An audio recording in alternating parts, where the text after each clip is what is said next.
Assalamualaikum warahmatullahi wabarakatuh.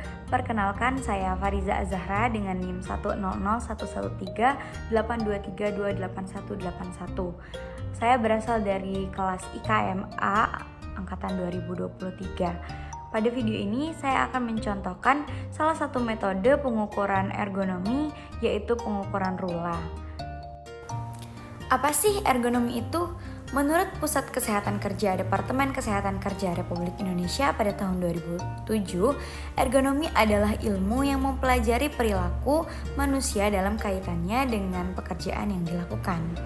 Sedangkan menurut OSHA pada tahun 2010, ergonomi merupakan penerapan dalam mendesain peralatan dan pekerjaan sesuai dengan kapasitas manusianya. Hal ini bertujuan untuk mencegah cedera yang mungkin terjadi.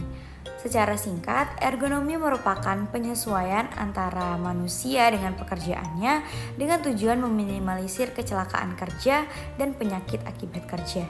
Tujuan dari ergonomi ini antara lain untuk membuat seseorang merasa nyaman saat melakukan pekerjaannya sehingga dapat terhindar dari kecelakaan kerja dan penyakit akibat kerja. Salah satu metode ergonomi yang digunakan untuk menilai postur, gaya, dan gerakan suatu aktivitas kerja yang berkaitan dengan penggunaan anggota tubuh bagian atas adalah RULA atau Rapid Upper Limb Assessment.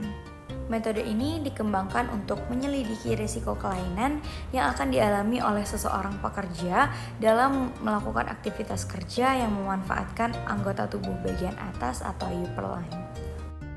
Oke, karena udah tahu mengenai ergonomi dan juga salah satu metodenya yaitu rula, saya akan membahas mengenai pengukuran rula pada penjual mie tumis. Berikut penjelasannya. Dalam pengukuran rula terdapat beberapa langkah, yaitu yang pertama, menentukan posisi lengan atas. Jika dilihat dari gambar, lengan atas pekerja membentuk sudut sebesar 22 derajat, serta tidak ada penambahan atau pengurangan skor karena bahu tidak terangkat, lengan atas tidak abduksi, dan tangan tidak menopang juga tidak bersandar sehingga diperoleh skor 2. Selanjutnya pada langkah kedua, yaitu menentukan posisi lengan bawah. Nah, dapat dilihat juga dari gambar bahwa lengan bawah pekerja itu membentuk sudut sebesar 123 derajat.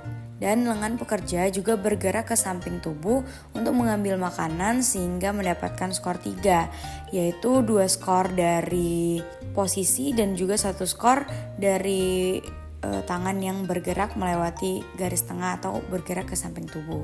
Selanjutnya langkah ketiga yaitu menentukan posisi pergelangan tangan. Nah, pada posisi ini pekerja mendapatkan skor 3 karena pergelangan tangannya ditekuk ketika mengambil bumbu dan memegang spatula. Selanjutnya adalah langkah keempat yaitu rotasi pergelangan tangan. Nah, pada langkah yang ini pekerja juga mendapatkan skor 2 karena pergelangan tangan berotasi sampai batas akhir ketika mengaduk sehingga mendapatkan plus 1 poin dari pergerakan tersebut. Selanjutnya pada langkah kelima yaitu menentukan skor pada tabel A. Penentuan tabel ini ditentukan dari skor yang sudah kita hitung pada langkah sebelumnya. Pada langkah pertama kita mendapatkan skor 2, pada langkah kedua kita mendapatkan skor 3, pada langkah ketiga mendapatkan skor 3, dan pada langkah keempat mendapatkan skor 2. Sehingga ditemukanlah titik temu yaitu kita memperoleh skor 4. Selanjutnya langkah ke-6 yaitu skor pengukuran otot. Pada langkah ini mendapatkan skor plus 1 karena pekerja melakukan gerakan secara berulang lebih dari 4 kali per menit. Selanjutnya pada langkah ke-7 yaitu skor tenaga atau beban.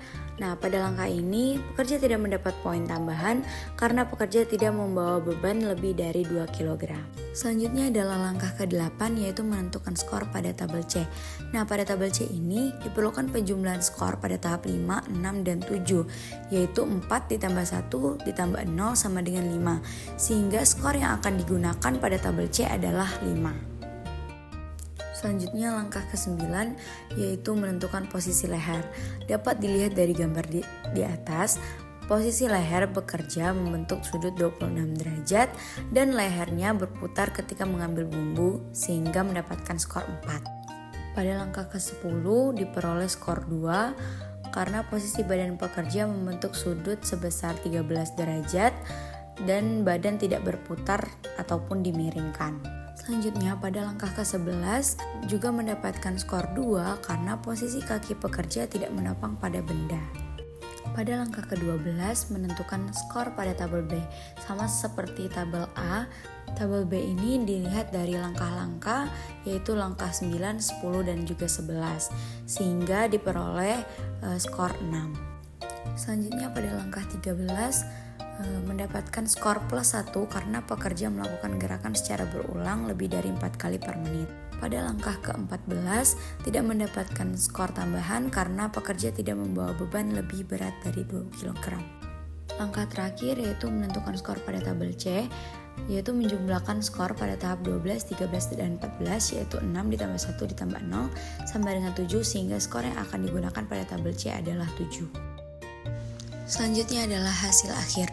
Berdasarkan hasil perhitungan Rula yang telah dilakukan, diperoleh skor akhir yaitu 7.